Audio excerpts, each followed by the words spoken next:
Students, आज हम अपने उपग्रहों की गति वाले चैप्टर को आगे बढ़ाते हैं और उसमें पढ़ते हैं। आज हम एक नई हेडिंग के साथ उपस्थित हुए हैं। आपको हेडिंग का नाम है उपग्रहों में भारहीनता की स्थिति, अर्थात state of weightlessness satellite. State of weightlessness satellite. तो आप पीछे न्यूटन के नियम को पढ़ चुके हैं। न्यूटन के नियम में ये बताया जाता है, थर्ड नियम में, कि यदि आप किसी वस्तु पे बल आरोपित करते हैं तो वो वस्तु भी उतना ही बल आप पर आरोपित करती है। जैसे हम खड़े हुए हैं और उछलते हैं, उछलने के बाद आप देखते हैं अगर ज़्यादा ऊंचाई से हम गिरते हैं तो आपके पैरों में चोट आ जाती है। इसका मतलब है कि हमें प्रतिक्रिया बल उस तल से या उस पृष्ठ से प्राप्त हुआ। और यदि आप उछलते हैं या कूदते हैं या छलांग लगाते हैं और उस स्थिति में उस तल के द्वारा आपको कोई प्रतिक्रिया बल नहीं प्राप्त हो तो आपको अपने ये लगेगा कि हम भारहीन हैं, अर्थात हमारा कोई भार नहीं है। तो इसी पॉइंट को समझने के लिए हम इस हेडिंग को पढ़ते हैं कि यदि कोई व्यक्ति कृत्रिम उपग्रहों में अंतरिक्ष यात्री अंतरिक्ष में जाता है तो उस स्थिति में क्या कारण रहता है कि उसको अपना भार मालूम नहीं पड़ता है या भारहीनता का अनुभव करता है। तो इसके लिए आप इस पॉइंट को देखेंगे तब आपको मालूम चलेगा कि ऐसा क्या कारण रहा जिसके कारण उस व्यक्ति को अपना भार महसूस नहीं होता है, अर्थात वह भारहीनता का अनुभव करता है। तो सबसे पहले इसमें कुछ थ्योरी है, थ्योरी को समझिए, फिर हम आगे डेरिवेशन को बढ़ाते हैं। देखिए, किसी वस्तु के भार का अनुभव वस्तु पर लगने वाले उस प्रतिक्रिया बल के कारण होता है जो किसी अन्य वस्तु द्वारा उस वस्तु पर लगाया जाता है। यदि किसी विशेष परिस्थिति में इस तरह की प्रतिक्रिया शून्य हो जाए तो हमें अपना भार शून्य प्रतीत होगा। यही भारहीनता की अवस्था कहलाती है। भारहीनता की अवस्था क्लियर हो गया। इसके बाद भारहीनता का अनुभव होता है, फिर इसके बाद भारहीनता का अनुभव कृत्रिम उपग्रह के भीतर बैठे अंतरिक्ष यात्री को भी होता है।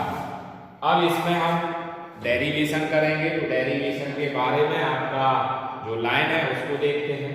माना कि स्मॉल m द्रव्यमान का एक उपग्रह v0 वेग से पृथ्वी के परितः स्मॉल r त्रिज्या की कक्षा में परिक्रमण कर रहा है।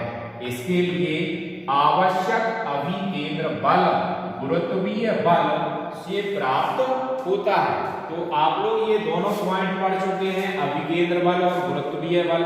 अभिकेंद्र बल आपका क्या होता है सूत्र, mv²/r होता है। और अभिकेंद्र बल आपका ये हो जाता है और गुरुत्वाकर्षण बल आपको पता है F = g(m)m/r²। जहां me पृथ्वी का द्रव्यमान है, स्मॉल r की उसकी त्रिज्या मान लेते हैं, m उस पिंड का द्रव्यमान होता है।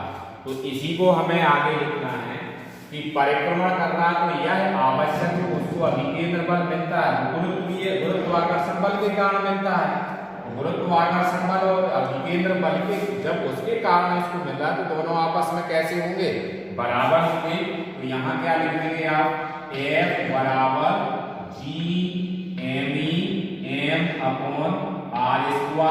बराबर में अभिकेंद्र ही बल इसके कारण मिल रहा है तो mv²/r हो जाएगा। ये आपने प्राप्त कर लिया।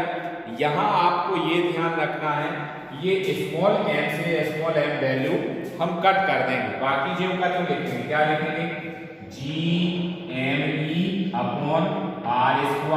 बराबर v का स्क्वायर अपॉन आर। इतना आपने प्राप्त कर लिया। इसको हम समीकरण नंबर 1 दे देंगे।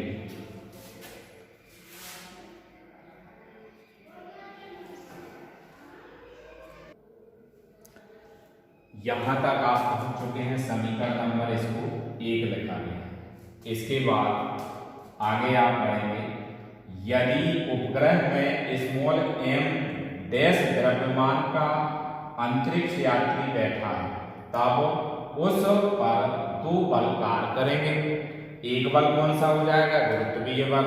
दूसरा, उपग्रह की विपरीत दिशा में क्या कार्य करेगा? प्रतिक्रिया कैपिटल R कार्य करता है। तो उस स्थिति में यात्री पर कार्य करने वाला या लगने वाला कुल बल क्या हो जाएगा? G m dash upon small r square minus capital R। जो प्रतिक्रिया है वो माइनस कम हो जाएगा क्योंकि विपरीत दिशा में कार्य कर रहा है। यह कक्षा के केंद्र की ओर लगेगा जो आवश्यक अभिकेंद्र बल का कार्य करता है। अब यही सूत्र आपका क्या आ जाएगा? इस अब कार्य इसको लिखते हैं। अभिकेंद्र बल तो क्या आ जाएगा? G m डैश अपॉन में R square minus capital R बराबर m डैश V0 का स्क्वायर अपॉन में क्या आ जाएगा? R। अब m डैश से भाग देने पर जब आप भाग देंगे तो यही वैल्यू आपकी क्या आ जाएगी? यहां से हम एक और ब्रैकेट बना देंगे। क्या आ जाएगा? देखो m डैश से यहां भाग दोगे कट जाएगा, यहां अपॉन में आ जाएगा। क्या आ जाएगा? G m upon R square minus R upon m dash बराबर क्या आ जाएगा? V0 का स्क्वायर अपॉन R। अब इसके बाद आप यहां समीकरण 1 में देखिए। समीकरण 1 में क्या लिखा हुआ है? यहाँ V0 का स्क्वायर अपॉन R और यहाँ भी आपका V0 स्क्वायर अपॉन R है। तो यहाँ क्या लिख देंगे? समीकरण 1 से जब आप समीकरण 1 से जाएंगे तो इसके आगे आपको और कैलकुलेशन करनी पड़ेगी। समीकरण 1 से के बाद आपको हमें इसमें पहले स्क्रीनशॉट ले लीजिए, उसके बाद हमें दोबारा से लिखना पड़ेगा। ले लीजिए आप स्क्रीनशॉट। क्लियर हो गया? नीचे तक ले लीजिए। हो गया स्क्रीनशॉट। ये ऊपर से दोबारा से देख लीजिए। ऊपर हेडिंग हो गई, नीचे आपका पूरा स्क्रीनशॉट ले लेंगे आप। स्क्रीनशॉट लेने के बाद हम आगे बढ़ते हैं। इसको मिटा देते हैं थोड़ा।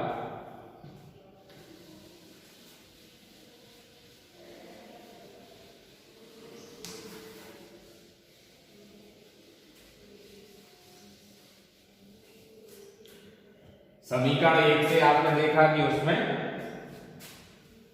v स्क्वायर बराबर वैल्यू लिखी हुई है, वो आप अभी यहां तक आ चुके हैं। तो इसके बाद आपको क्या लिखना है? समीकरण 1 के बाद G अपॉन R स्क्वायर बराबर माइनस कैपिटल R अपॉन क्या आ गया था आपका? m डैश आ गया था बराबर में समीकरण 1 में आपका क्या लिखा था? यहाँ हमने समीकरण 1 लिखा दे रहा है G अपॉन R स्क्वायर बराबर V0 का स्क्वायर अपॉन R। ये समीकरण 1 गला था। अब ये वैल्यू आपकी किसके बराबर है? Gme की। तो मान रखेंगे क्या आ जाएगा? Gme upon R square. अब यहाँ देखिए ये वैल्यू से ये वैल्यू आपकी कट जाती है और इसका पक्षांतर कर देंगे। क्या आ जाएगा? R0 अपॉन m डैश बराबर में R अपॉन m डैश बराबर 0। ये वैल्यू आ गई। अब आप सभी जानते हैं कि कभी भी किसी भी पिंड का m dash not equal to क्या होता है? 0। तो m का मान m डैश का मान तो 0 नहीं है, लेकिन r बराबर क्या प्राप्त हो गया हमें? R0। r बराबर क्या प्राप्त हुआ हमें? 0। अतः इससे स्पष्ट है कि यदि कोई व्यक्ति कृत्रिम उपग्रह में बैठा हुआ है तो उसको जो प्रतिक्रिया मिलेगी वो कैसी मिलेगी? 0। और जब उसको प्रतिक्रिया 0 मिलेगी तो वह उस कृत्रिम उपग्रह में बैठा हुआ व्यक्ति भारहीनता का अनुभव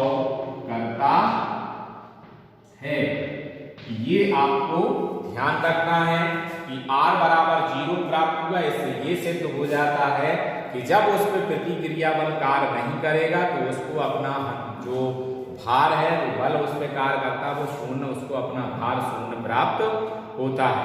इसी प्रकार आपने गति वाले चैप्टर में भी पढ़ा था कि यदि ऊपर जाते हुए लिफ्ट या ऊपर से लिफ्ट की एकाएक डोरियां टूट जाती हैं तो उसमें बैठा हुआ व्यक्ति अपने भारहीनता का अनुभव करता है। अर्थात जब किसी लिफ्ट की डोरियां टूट जाती हैं तो उसे अपने भार का मालूम नहीं रहता है कि मेरा कुछ भार है या नहीं है। तो उससे भी वहां भी हम सिद्ध कर चुके हैं कि उसमें अगर आपका व्यक्ति बैठा है तो वो भी भारहीन का अनुभव करता है। तो यहाँ आपको क्या लिख रहा है, इससे स्पष्ट है कि प्रतिक्रिया R बराबर 0 प्राप्त हुआ, तो जिससे ये मालूम चलता है कि अंतरिक्ष यात्री या हम ये कह सकते हैं कृत्रिम उपग्रह में बैठे हुए व्यक्ति को अपना प्रतिक्रिया प्राप्त नहीं होता है, जिसके कारण उसे अपने भारहीन का अनुभव होता है।